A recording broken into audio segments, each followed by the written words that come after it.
Meet SAE International. You might not know us, but we've been with you. For the past 100 years, we've been revolutionizing transportation and mobility, partnering and supporting the dreamers, innovators, and can-doers who are changing the world. It's the child whose future career as an engineer will be shaped by our STEM education programs. It's the businesswoman boarding her flight with peace of mind, knowing that our committees have created the standards that ensure she gets from Detroit to Delhi and back again safely. It's the parents-to-be who are sleeping soundly, knowing that their electric car is fully charged and ready when it's go time. Driven by a passion to advance mobility knowledge and solutions, SAE's global community of over 200,000 engineers, technical experts, and volunteers continues to develop and curate the most reliable and comprehensive collection of engineering resources and consensus-based standards on Earth. The next mobility revolution is upon us. Connected and automated, electrified and sustainable. SAE will be here, as we have for the last 100 years, moving the world forward.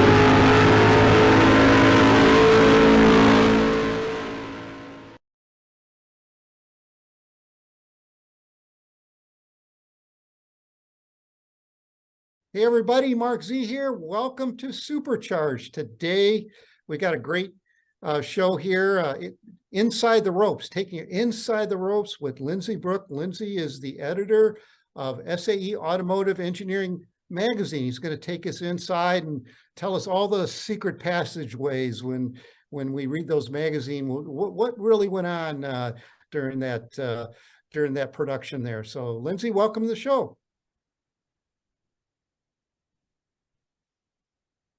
Mark, hello, how are you?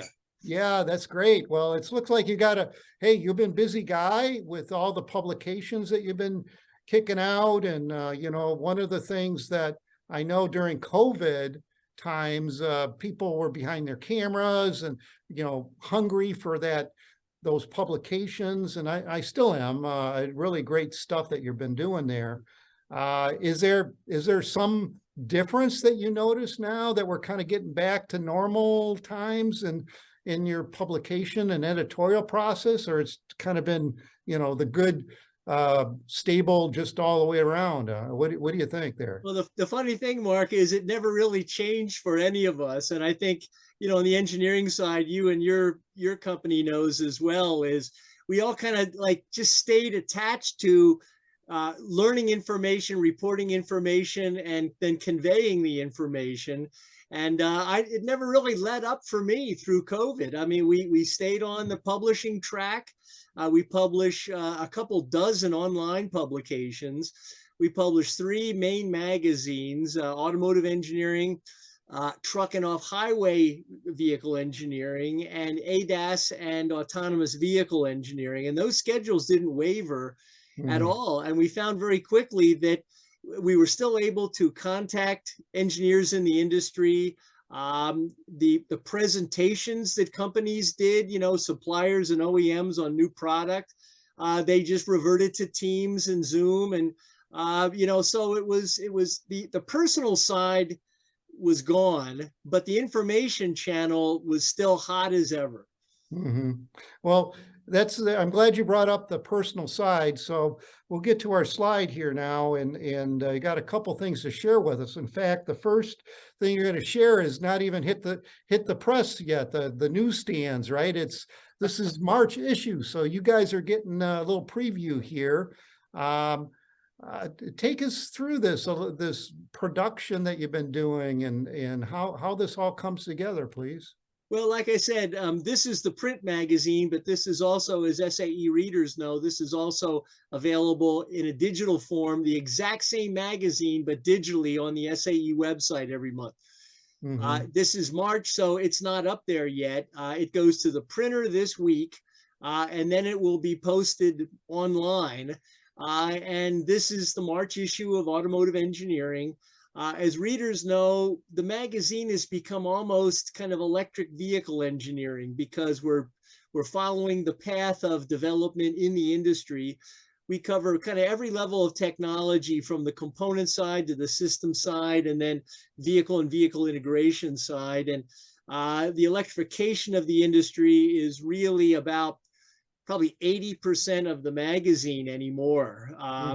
But we have also pledged that as long as ICEs are being made and hybrid vehicles are being made, and auto companies and governments are making decisions on alternate fuels and so forth, we will continue to follow that part of the industry. I mean, we've got scores of SAE members and readers that are still involved with traditional, keeping the ICE going out there. And so might be the last publication on the planet to still cover that end of the business. But as you can see here, I mean, here's a cover story. It's about e-propulsion. A lot of it came from the CES, the Consumer Electronics Show, which is really kind of a de facto auto technology show anymore. And my colleague Chris Klontz went out and did a lot of reporting at that, spent a lot of time on the phone. You had talked about kind of a, behind the scenes. I mean, basic kind of technical journalism is really just kind of being up on what the trends are, having good sources in the industry, people like you, Mark, that we can call and say, hey, what's going on there? And following announcements that companies make, and then, asking for the right interviews and putting it all together into a package. And as you can see here, I mean, we're talking about kind of next generation electric machine technology. And as your members know, the e-machine was kind of dormant for a long time. And with the rise of EVs, electric motor technology has really taken off to try to find that last 2% of efficiency in an electric motor. And there's some really brave new pathways out there. The one we're showing here is Infinitum, a company called Infinitum, and you can see the cooling strategy in these cutaway illustrations. Cool it right through kind of the center shaft to cool the internals, and then and in the magazine, as readers know, we love cutaway illustrations, and we love ghosted illustrations that can bring the reader into the component or the system or the vehicle as well. So one of the things that you have here on the screen that caught my eye by the cutaway is that upstarts and heavy hitters. So, in the technology, I'm sure you got seasoned players in the auto industry, and of course the new upstarts and the great new technology companies that are starting up or transitioning. That's got to be a fun thing to work with and meet those people and write about, eh? It is really fun, Mark. I mean, right now in 2023, the industry is very similar to the way it was 100 years ago. If you look in the pages of, say, Automotive News in 1923, you see a lot of the same stuff going on back then. You see startup companies. They might have been machining companies. They might have been engine makers, transmission makers, suppliers. Some of the veteran suppliers we have today started back then. Right. You see companies going out of business, running out of money, being merged and acquired by other companies.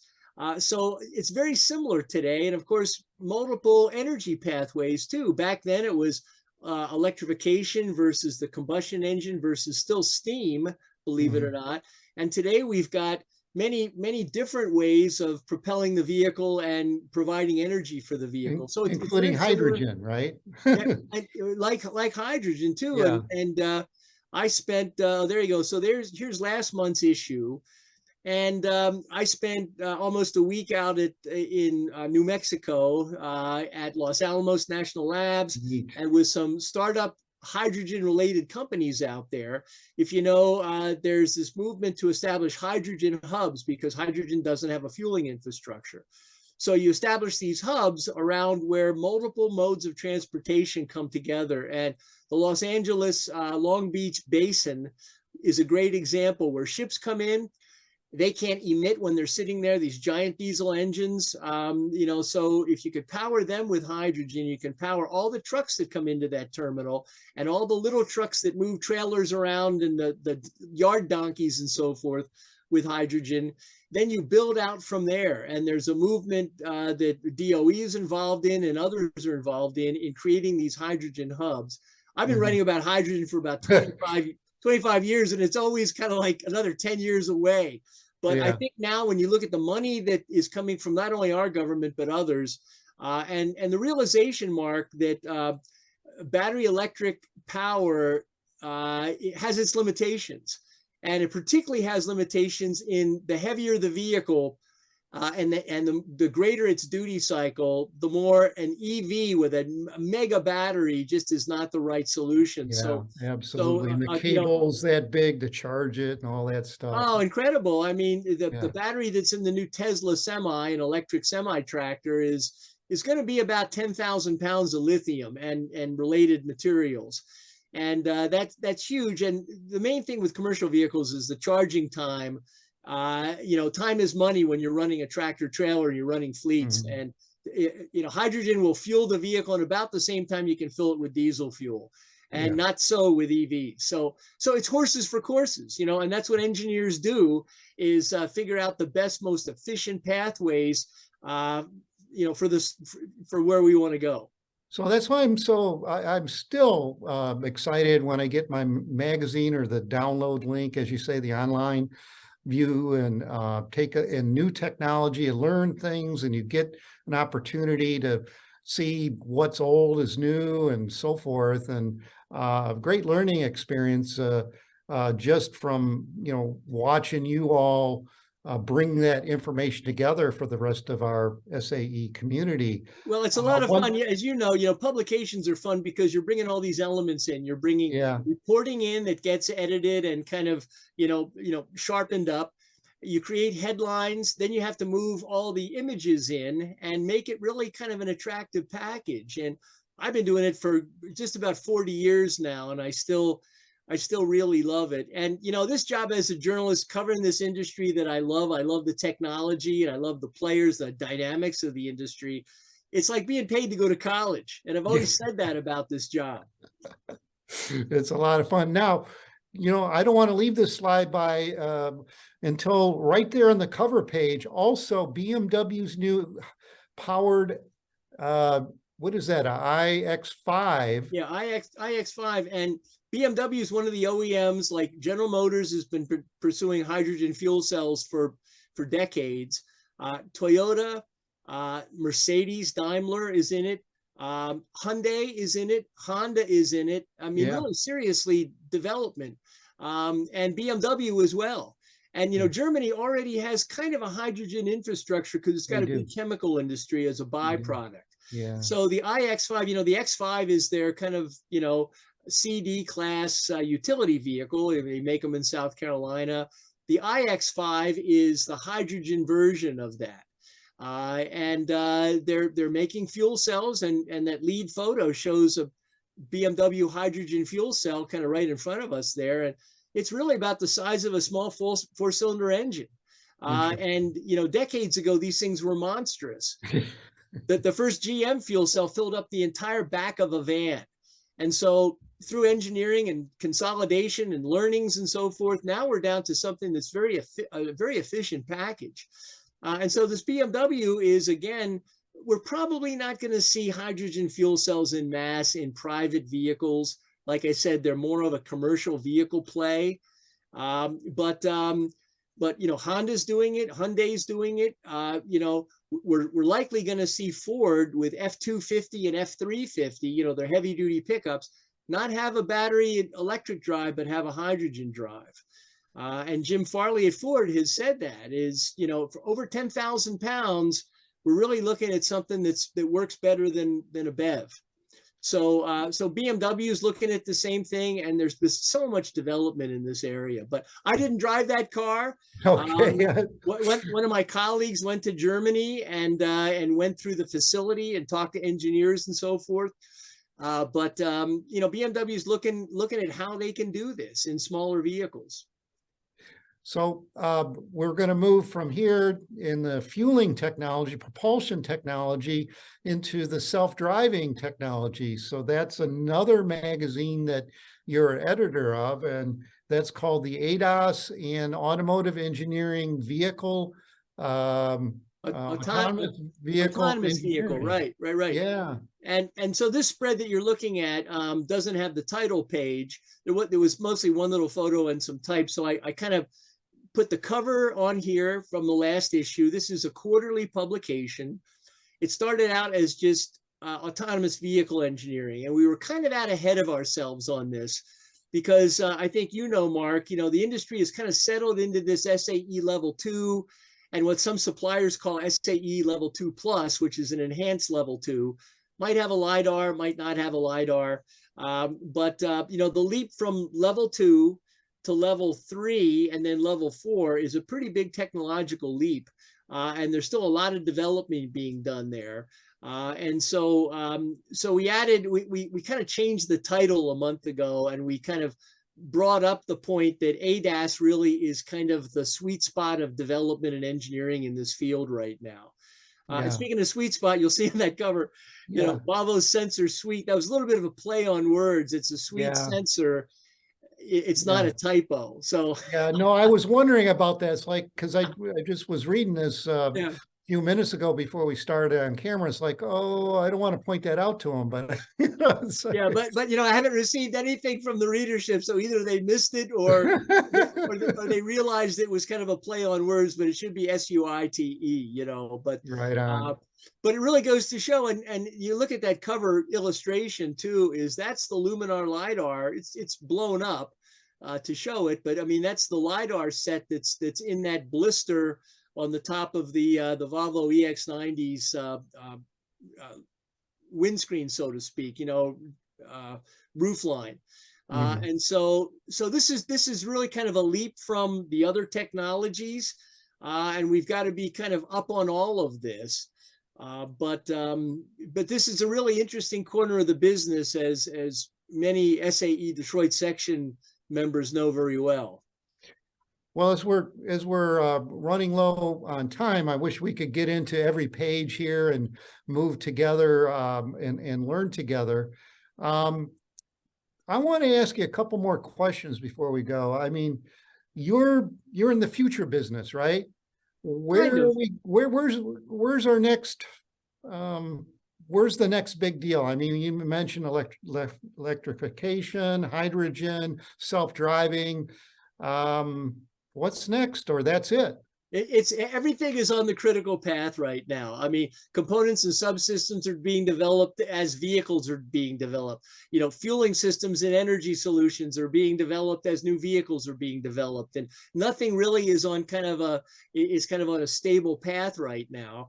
I think the next big thing is bringing the cost of EVs down. If we want to electrify, as the automakers want us to, we've got to bring the price down. I mean, EVs are rich people products right now, and they've really got to come down to, I think, below $30,000. I think what we need is a step change, like Ford did in the 20s with the Model T, taking that car from about $700 down to less than $300.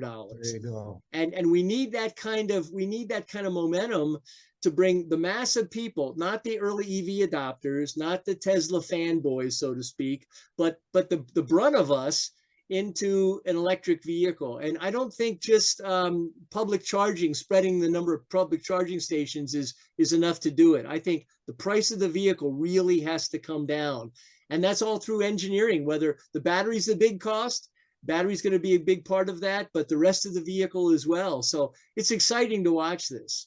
I'm looking forward to it. Well, Lindsay, thanks for joining us. It's been a great pleasure and listen to your insights, and we'll have to reconnect again in after a few more publications and see, you know, where we're going with this. So Happy thanks. to do it, Mark, and thanks so much for having me. I love the Detroit section. Yeah. Well, we wish you all a supercharged day, everybody here. And if you want some more information about the Detroit section, it'll be on your screen, the contact details. Just reach out to us, and we'll enjoy talking to you and reconnecting you with the rest of the industry. Bye for now.